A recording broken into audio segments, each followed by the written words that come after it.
If you've been around the fighting game community, you've probably heard the phrase, take the throw.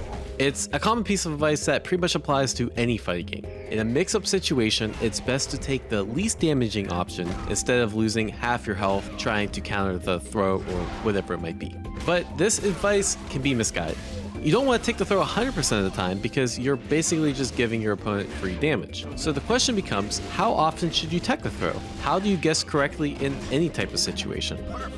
Or more importantly, how many throws should you take before your gameplay clips become Twitter fodder for complaining about throw loops? There's not really a good explanation, so in this video we're going to try to cover these questions with a little bit more substance, starting with the theoretical side of things. That means we get to talk about game theory. Wait, I swear this isn't as bad as you think. Game theory sounds scary, but in practice it's pretty simple and it's probably something you might do intuitively already. And the goal of game theory is to determine the expected value and the equilibrium of a given situation. So for example, Cammy gets a mid-screen knockdown and she goes for a throw. A throw does 1200 damage in Street Fighter 6. If Cammy always throws and the defender never techs, every single time the situation plays out, you'll take 1200 damage. This is your expected value. Or conversely, if you try to tech the throw every time, but your opponent always goes for a shimmy, the expected value is a lot more since the combo will do way more damage than a throw would. However, if your opponent always goes for a throw, but you as the defender throw tech half the time, the expected value of the situation drops to half, in this case 600 damage. Because there's a 50% chance the throw will work, and there's a 50% chance that you'll tech the throw and the throw will not work. So your goal as the defender is to minimize the expected value, and the player on offense wants to maximize the expected value. If both players are maximizing their strategy, this is what's called equilibrium. Thankfully, there's a number of calculators online that can automatically calculate this for you. So if we plug these values in, we get the result that you should block 2 times for every time you tech a throw. And to me, this intuitively makes sense, that you should be blocking more than you throw tech, and kind of adheres to the take the throw advice. And it's important to notice that the expected value drops from 1200 to 800 when you incorporate throw tech. So this is more advantageous to you than always just taking the throw. Okay, so the video's over. Don't forget to like and subscribe, except it's not that easy. We're missing an option that beats both throw and shimmy. So let's include backdash because I think it's generally the strongest option that achieves this that's universal across the cast. And in order to beat backdash, the opponent on offense has to do a meaty. So let's recalculate the values, including backdash. And as you can see, the percent you block goes down and the percent that you backdash goes up. Makes sense. I don't think, especially at low level, players block 50% of the time, but intuitively or like looking at high level gameplay, this makes a lot more sense because people are more likely to take the throw. And also as the meta of Street Fighter 6 is developed, people are back jumping or they're backdashing more as opposed to mid-screen delay tech because it's inherently less risky. And the other thing to pay attention to here is when you added a third option on defense, your expected value actually went down. So as a defender, this is really good. The more options you add, the more options the offensive player has to use to kind of control your defense, right? And technically these values are wrong. So for example, the knockdown situation off a throw is much worse than a knockdown situation off a shimmy, or the opponent could spend meter on the combo and do way more damage. Currently, how I plugged it into the calculator was I basically said this is 0, no damage, which is true, but Camby can follow up with a throw, Camby can follow up with a frame trap, Camby can back off, try to bait like a DP or something. And as you can see, this gets really confusing really fast. You know, there's so many missing options like EXDP or perfect parry or jump or delay mash. The values change depending on the corner positioning, health advantage, characters on the screen, type of knockdown. So it should be pretty obvious that no one's going around calculating these values for every situation. Instead, why I wanted to share this is that it's a useful framework for determining how you should make decisions in the game. And a lot of people are doing these calculations, but either intuitively or in their head, depending on the situation. So let's take, for example, the YOLO Ken player. If you've ever played Street Fighter, this person's probably pissed you off to no hell. They just do like a wake up EXDP or a wake up crouch medium kick, and they totally don't respect your offense at all.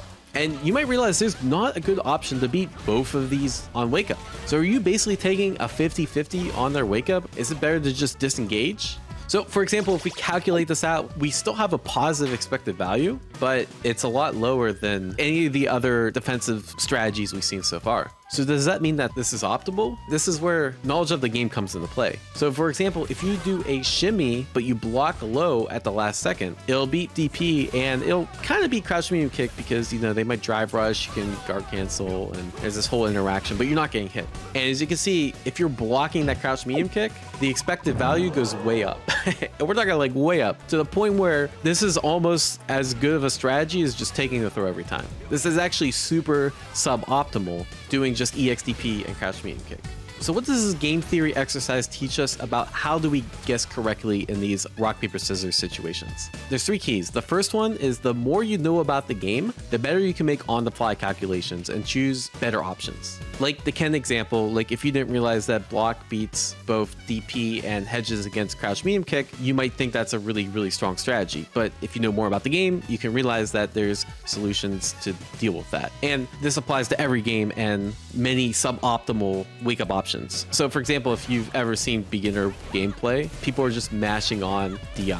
It seems really good at the start because the opponent doesn't know how to beat DI, and so the expected value of doing a DI on wake up is a lot higher. But as you know, as you get better, you realize that DI actually loses the media, it loses a throw, it kind of loses the shimmy. So it's a really, really poor option. The higher level you go, and the more you know about the game, the more you counter people that can react to your DI with their DI.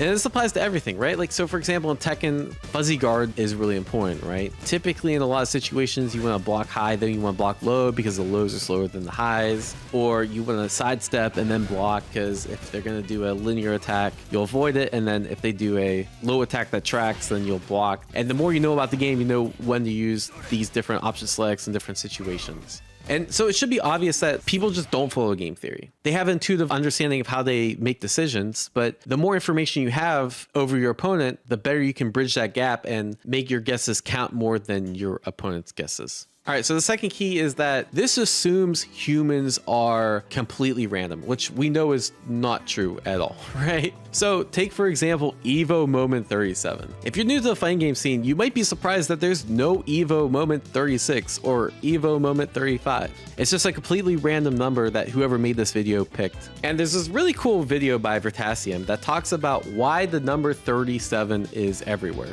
The premise of this video was that they went out and they asked a lot of random people, a random number out of 1 to 100, and the highest percentage of people answered number 37, right? There's commonalities across humans that make certain responses more common than others, and it's exactly the same with fighting games. So take, for example, this is probably a pretty common one where you get someone down their last pixel of health and they're about to lose the tournament set and they send a YOLO DP, right? Because they don't want to lose. The more you look for these like commonalities between people, the more you'll find them. And I think this is something that the best players are really good at exploiting because they understand pattern recognition and they can understand that in certain situations, people like to go for the same thing over and over. Meta RD Evo Japan 2024 champion!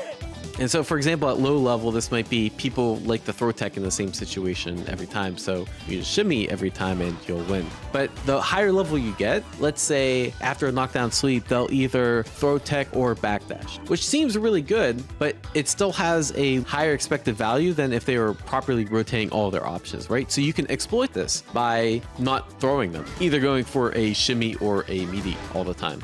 The more you know about the game, the more you have practice, the more you can recognize these habits in the opponent and then quickly choose the right option that beats their subset of options that they're using. The question becomes, what do you do if you can't get a read? I think ultimately you should just play the risk reward game, right? You know, fall back on theory and just start rotating your strong options. And if they're playing suboptimally, eventually you'll win out on risk reward. And then I think the third key is that the more you understand this, the more you can transfer it to other situations in game and also in other games. So Granblue strike throw is actually really similar to Street Fighter strike throw, except there's 2 major differences. So the first major difference is strike is way stronger for a few reasons. Strike actually will beat DPs. Basically your jab recovers in time, kind of like if you're like jabbing a slow super in Street Fighter 6. And also, unlike jab in Street Fighter, your jab is +4 in this game, which means you can go for a better mix-up. Which means that in terms of game theory, instead of, you know, doing a meaty 33% of the time on offense, you actually want to go for meaties way more in Granblue.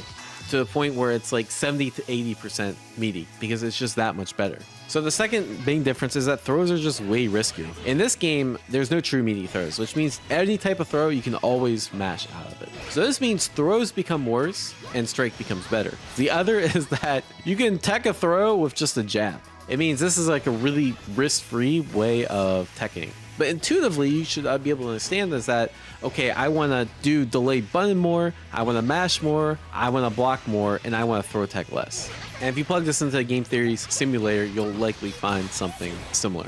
I just want to stress that you can apply this same game philosophy to basically any fighting game that you play. But yeah, game theory, fighting games, and how to guess correctly. I hope this makes sense. I think about this a lot, and I really think this is the correct way to approach it. But of course, it's really hard to go from the theory to practice, especially like you're not going to have time to calculate everything. So I'm really curious to see what you guys think of it. And if you learn anything from the video, leave a comment down below, like, share, and subscribe, and take care, y'all. Have a good one.